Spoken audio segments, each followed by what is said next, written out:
ఆత్మస్తుతి పరనింద అన్నట్లుగా కూటమి వార్షిక బడ్జెట్ ప్రసంగం ఉందని వైసీపీ అధినేత మాజీ సీఎం వైఎస్ జగన్ సంచలన వ్యాఖ్యలు చేశారు. ఇవాళ ఆయన తాడేపల్లిలో గవర్నర్ ప్రసంగం వార్షిక బడ్జెట్ పై మీడియాతో మాట్లాడుతూ కూటమి అధికారంలోకి వచ్చాక 2 బడ్జెట్లు ప్రవేశపెట్టారని తెలిపారు. ఆ 2 బడ్జెట్లలోనూ ప్రజలను చంద్రబాబు మోసం చేశారని ఆరోపించారు. బాబు షూరిటీ మోసం గ్యారంటీ అన్నట్లుగా బడ్జెట్ ఉందని కామెంట్ చేశారు. ఆత్మస్తుతి పరనింద అన్నట్లుగా కూటమి వార్షిక బడ్జెట్ ప్రసంగం కొనసాగిందన్నారు. హామీల గురించి అడిగి వాళ్ళ దగ్గర సమాధానం లేదని ఫైర్ అయ్యారు. మొదటి బడ్జెట్ లో హామీలకు కేటాయించింది బోర్డు 0 అని ఎద్దేవా చేశారు. రెండవ బడ్జెట్ లో కూడా అరకొరగానే కేటాయింపులు చేశారని దుయ్యబట్టారు. 2 బడ్జెట్లలోనూ ప్రజలను సీఎం చంద్రబాబు మోసం చేశారని ధ్వజమెత్తారు. 4 లక్షల మందికి ఉపాధి కల్పించామంటూ గవర్నర్ ప్రసంగంలో చెప్పించడం సిగ్గుచేటని అన్నారు. నిజంగా చంద్రబాబు నాయుడు గారి 2 బడ్జెట్లు ఇవాళ చంద్రబాబు నాయుడు ప్రవేశపెట్టిన 28వ తారీఖున తాను ప్రవేశపెట్టిన బడ్జెట్తో 2 బడ్జెట్లు తను ప్రవేశపెట్టినట్లయింది. ఈ 2 బడ్జెట్లు చంద్రబాబు నాయుడు గారివి గమనించినట్లయితే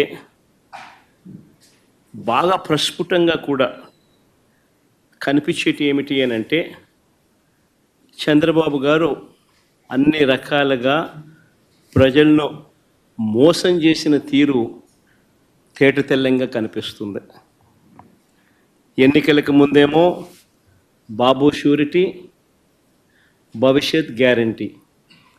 ఎన్నికలు అయిపోయిన తర్వాత మాత్రం బాబు షూరిటీ, మోసం గ్యారంటీ అన్న పద్ధతిలోనే ఆయన పాలన సాగుతూ ఉంది.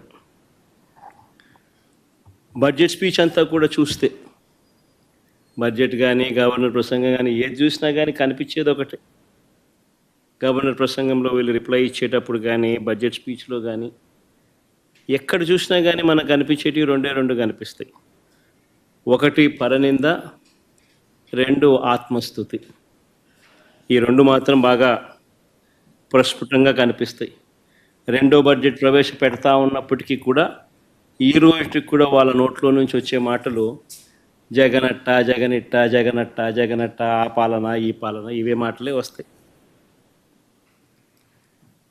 కానీ ఎన్నికలప్పుడు వాళ్ళు ఇచ్చిన మాటల విషయం ఏమిటి, ఎన్నికలప్పుడు వాళ్ళు ఇచ్చిన హామీల విషయానికి ఏమిటి, వాటికి సంబంధించి ఏం చెప్తున్నారు, ఆ సూపర్ 6, ఆ సూపర్ 7 విషయాలు ఏమిటి, ఆ మేనిఫెస్టోలో మీరు 143 హామీలను ఇచ్చారు, ఆ 143 హామీల పరిస్థితి ఏమిటి అని చెప్పి అడిగితే మాత్రం వాళ్ళ నోట్లలో నుంచి ఏ ఒక్కరి నోట్లో నుంచి కూడా సమాధానాలు కూడా సరిగ్గా రావు.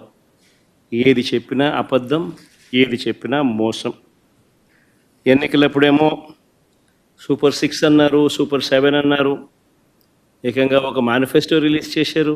ఆయన దత్తపుత్రుడు ఇద్దరు కలిసి రకరకాల పద్ధతుల్లో పోజులు ఇస్తూ జగన్ చెప్పిన దానికన్నా ఎక్కువ చేస్తున్నాము అని చెబుతూ ఇంటింటికి బాండ్లు కూడా ఇచ్చారు. బాండ్లతో పాటు కరపత్రాలు కూడా ప్రచురించారు. ఇవన్నీ కూడా ప్రతి ఇంటికి కూడా పంచడం జరిగింది. అధికారంలోకి వచ్చిన తర్వాత 2వ బడ్జెట్ ఈరోజు ప్రవేశపెట్టారు. మొదటి ఏడాది అయితే టోటల్గా కేటాయింపులు చూస్తేనే అరకొర. అది కూడా బడ్జెట్ వరకే. ఇచ్చింది ఎంత అని చూస్తే ఒక పెద్ద బోర్డు 0 కనిపిస్తుంది. ఇది చంద్రబాబు నాయుడు గారి బడ్జెట్ ప్రజెంటేషన్.